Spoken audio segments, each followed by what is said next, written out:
Ассалаумағалейкум, құрметті тыңдармандар, адал тыңдармандар, көрермендер. Әлеуметтік желіде өзіме қатысты болып жатқан пікірлерді, мәселені көрдім, оқыдым. Сүйя деген атты әнді жазатын кезде Әділхан Нұршайықов атамыздың сөзіне сүйене отыра жаздық. Бірақ сол Әділхан Нұршайықов атамыз өмір сүріп кеткен қоғаммен біз өмір сүріп жатқан қоғам екі түрлі екенін бірақ біз аңғармаппыз. Көптің көңілінен тиіп кетеді деп ойлаған жоқпыз. Бірақ зорлық, зомбылық, тирания, андай, ондайдың бәріне мен де қарсы адамдардың бірімін. Содан кейін шығар, анаммен өстім, әкеммен емес. Бұл ән енді көңілдеріңізден шықпай ұнамай жатса, мен бұл әнді екінші орындамаймын деп шештім. Енді екінші мәселе, сол пікірдің астында Әділет Жауғашарға байкот, бұндай әншіні құрту керек, жақында өтетін Алматы аренада концертіне бармаңдар деген, енді олардікі сәл артық ау. Өткен өмір бойы осы үлкен сахнаны, ареналарда концерт беруді армандадық. Соған сәл қалған кезде бүйтпесеңіздерші.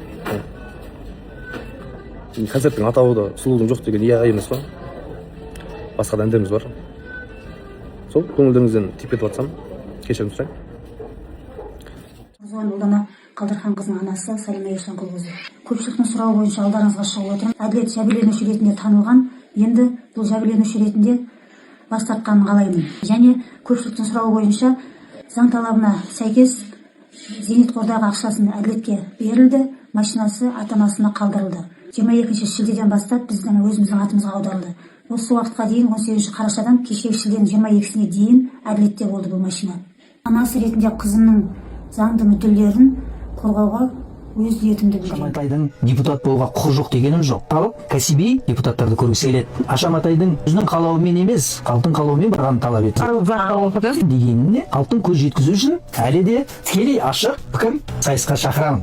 Құрметті Ашаматай, мен сіздің өнеріңізді басқаңызды бағаламын. Бірақ қалаулым көрген сайын көңілім түсетін. Қазақтың абыройын арттырып жатқан бағдарлама емес. Соның өзін біздің мемлекет жаба алмады. Ал егер сіз депутат болатын болсаңыз, қалаулымнан асқан тағы да бағдарламалар ашылмасына кім кепіл береді? Бұл жалғыз менің ғана пікірім емес сияқты, себебі бір күннің ішінде 1,4 миллион адам осы менің бейнежазбамды қарап, 100 мыңнан астам үлпіл қойып қолдады. Сондықтан Ашаматай, сіз шынымен де халыққа ашық болсаңыз, кездесуден қашпаңыз. Демек, кейбіреулер айтқандай, құрылтайға заңгер бару керек болса, онда ол мен. Алайда кейбір журналистер хайп жинап, менің сұхбатымнан үзінді салып, заң білмейді деп көрсеткісі келген. Заң білмейтін адамға құрылтайға барып керегі не деп адамдарды алдауға тырысыпты. Журналистердің бұл қылығы осы науқан кезінде біреудің тапсырмасымен жасалуы әбден мүмкін. Заңды оқыдым дегенменен дәл қазір срочно шығып келсем.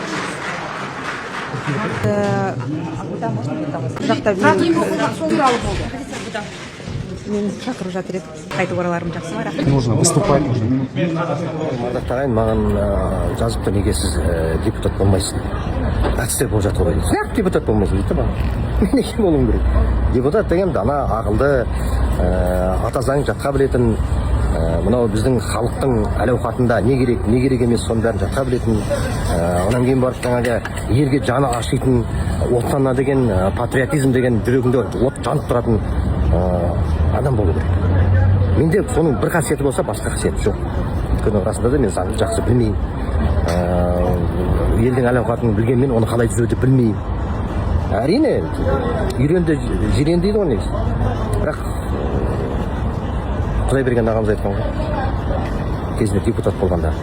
Мына отырған депутаттардың бәрі әртіс, ішіндегі кәсіби әртіс мен ғана дейді. Оның ортасына барып, кәсіби әртіс болып отырғым келмейді. Сондықтан да депутаттыққа сайланам деген азаматтарға елді ойлайтын, елдің жағдайын жасайтын, сол үшін күресетін, бәрін қойып, жүрегімді жұлып, елдің ортасына тастайтын уақыт. Шығарма Тамараса, тіпті тірімді кессең де бас кеспек жоқ, кескертіп қояй саған.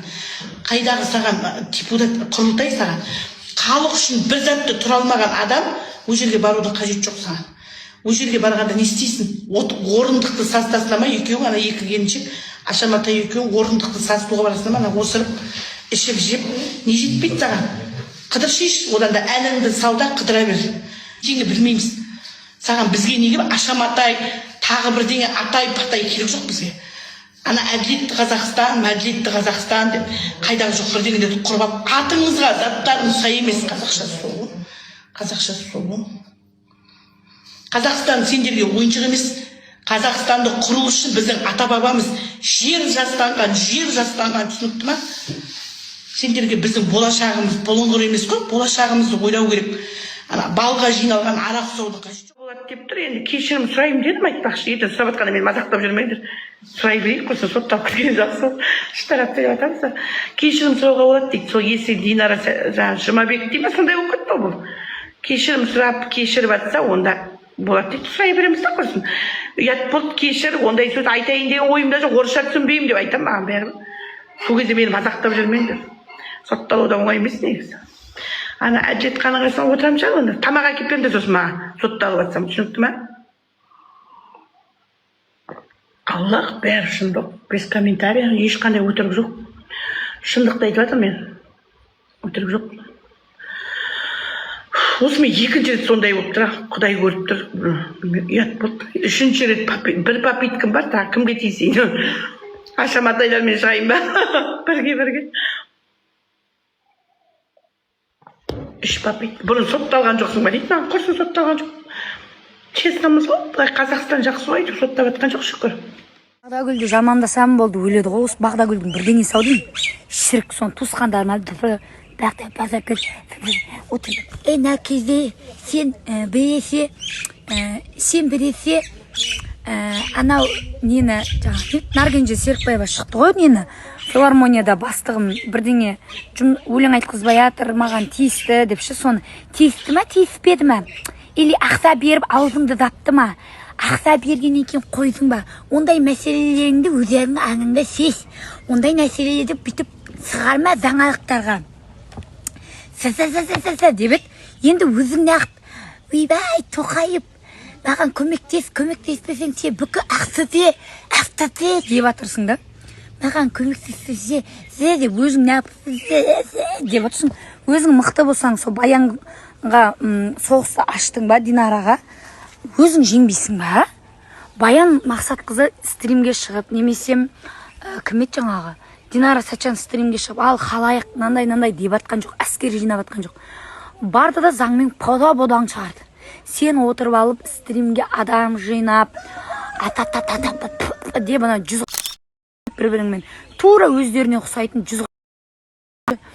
Мынау да жаңағы маған сөйлеп отқан Баян үй бермейді, Макси чай бермейді деп отқанда сол 100 ғаншықтың бір ғаншығы ішінде. Көрбақ қарабақтарда, мықты болсын. Ақыры сен Баянға соғыс шаштың, я? Сол сөзді Баян Шаян дедің, Динара Сачан екеуін жаңағы не деді, шайқы дедіңдер, жаңағы сол сөзді айтып атқанда ойланбадың ба? Енді сол сөзді айттың ба? Өзің дақанса тұрса, сен мықты болсаң, бір өзің шайқасай, халықты немнеге дүрліктіріп, неғып Инстаграм, ТикТоктың бетін беріп атсың. Инстаграмға көрсек осы Бағдагүл мен просто сеған не жоқ, нау кім депті да. Осындайлар көріп, уже нервым шашады. Бір нормальный бір дүние шығатын шығар деп Инстаға, ТикТокқа кірсең, осының аузы жабылмайды, деп біресе Айдың нұрын жамандап, біресе Наргенжені жамандап, одан қалмас Тоқайыпты жамандап, одан қалмас Ырысбаланы жамандап, болдың ғой. Сен айта ала дегенсің, жұрт айта алмай ма екен? Ал саған айтты қал. Не істей аласың? Мен саған соғысты аштым ба, мен бір өзім тұрам. Ойбай, Баян, Динара Сатчан маған көмектес демеймін. Мен бір өзім-ақ сен шайлаңды тігіп жіберем. Өтірік көріпкелдік істеп, Қазақстанда мынандай болады. Бұдан кейін әкімдер зақсадан засат, бірақ соны бірінші бастайтын Ақтөбенің әкімі зақсадан бірінші орын алады. Сол Ақтөбенің әкіміне қарап басқа әкімдер зақса жасайды. Ақтөбенің әкімі бірінші атысқат деп. Сен Ақтөбеңнен басқа неме, басқа қалалардың әкіміне. Құдайға шүкір, сен әкімнен бұрын басқа әкімдер істеп жатыр. Қазақстанда Мақпал Жүнісова деген әнші бар ғой, иә. Сол әншіні бір қатты жақсы көремін да, бір өмірде кездесіп бетінен шүліп етіп сүйіп ағым келді. Ана әншінің энергетикасы, ана әншінің өмірлік тәжірибесі, қызына берген тәрбиесі, өлең айтуы, концертте өзін ұстау, прямо бір живой жүрген коуч па, живой, прям сол менің мамам болса екен деп армандап кетесің ғой, прямо андай күшті кісі ғой. білмеймін енді ана кісі енді Құдай өзі бір 100-ден асып өмір жасы ұзақ болса екен, вообще өмірде ешқашан ауырмаса екен да. Бірақ ана әншіні көргенде мен өзім редко өлең тыңдаймын да, бірақ сол әншіні көргенде мен еріксіз құтырып билеп кетемін, потому что сондай бір энергетика береді адамға, көңіл көтеретін, болашаққа деген үміт бере ма, бір прямо ана кісіге бүйтіп өз сияқты басым дегім келіп кетеді. Күннен бері Алтынай Жорабаеваның қызының тойы хит болып жатыр ғой. Мен риза болдым ше. 15 миллион қалың ала келгенде риза болдым ше. Шын ғой. 15 миллион. Шын, мен ойлаңызшы, менің қызымның 1 жылдық оқу 15 миллион, бірақ ол грантта оқиды. Сонда бірақ жылын төлеп отырып олар ше, мысалы қарап тұрсаңыз ше, енді ол қызының білмеймін оқыған оқымағанын енді қай жерде оқығанын білмейміз ғой, бірақ негізі қалың малды көп берген дұрыс. Өйткені деген қараңыздаршы, біз оны оқытамыз, білім береміз, неше түрлі нәрсені үйретеміз, өзіміз психологта боламыз, тәрбиелейміз, сөйтіп шырттай қылып қып-қызыл дипломмен шытырлатып тұрып, мысалға сұп-сұлу шаш деген бұлай әдемі қызымызды мысалға сол бір отбасына береміз, сонда неужели сол хотя бы ананың сол еңбегі ақталмайды деймін да. 15 миллионның совсем аз, мысалы қарап тұрсаңызшы, өте аз 15 миллионның. 100 миллион берсе де қызға аз емес, 100 миллион берсе де. Мен ставканы көтеріп қояйын да кішкене, өйткені шын ғой, қаншама еңбегі, аналардың еңбегі жатыр, тәрбиелейміз, өсіреміз, білім береміз, күнделікті үйтпе, бүйтпе, болмаса бүйтіп істе, сөйтіп істе, ананы ки, мынаны киме, айналған аузымыз құрғайды ғой таңертеңнен кешке шейін. Қыз өсіріп, Алла Тағаланың өзі айтады ғой, 3 қызы бар адам жәннатқа кіреді дейді. 2 қызы бар адам да жәннатқа кіреді, 1 қызы бар адам да жәннатқа кіреді. Мен сіздерге 4 қызы бар ана ретінде айтайын, действительно жәннатқа кіреді десе, кіретіндей еңбек етеміз ғой. Өте қиын қыз тәрбиесі. Қыз тәрбиесі деген сіз иненің ұшында бүйтіп отырасыз. Шын мен айтамын сіздерге. Өте қиын, оңай емес. Білімінің өзі бір басқа, тәрбиесінің өзі бір басқа. Анау шашты жинап жүр, өріп ал, жайып ал дегеннің өзі бір басқа. Киімнің өзі бір басқа. Қонақ келгенде былай істе, солай істе деген сөздің өзі бір басқа. Ой, керемет. Сондықтан да действительно Алла Тағала енді көріп тұр ғой, әділ ғой, қыз туған әйелдердің барлығын жәннатқа кіргізетіні бар ғой. Действительно керемет, бізге бонус қой. Алла қаласа сол күнді нәсіп етсін. Бір дәуіш жәннатты нәсіп етсін Алла Тағала бізге.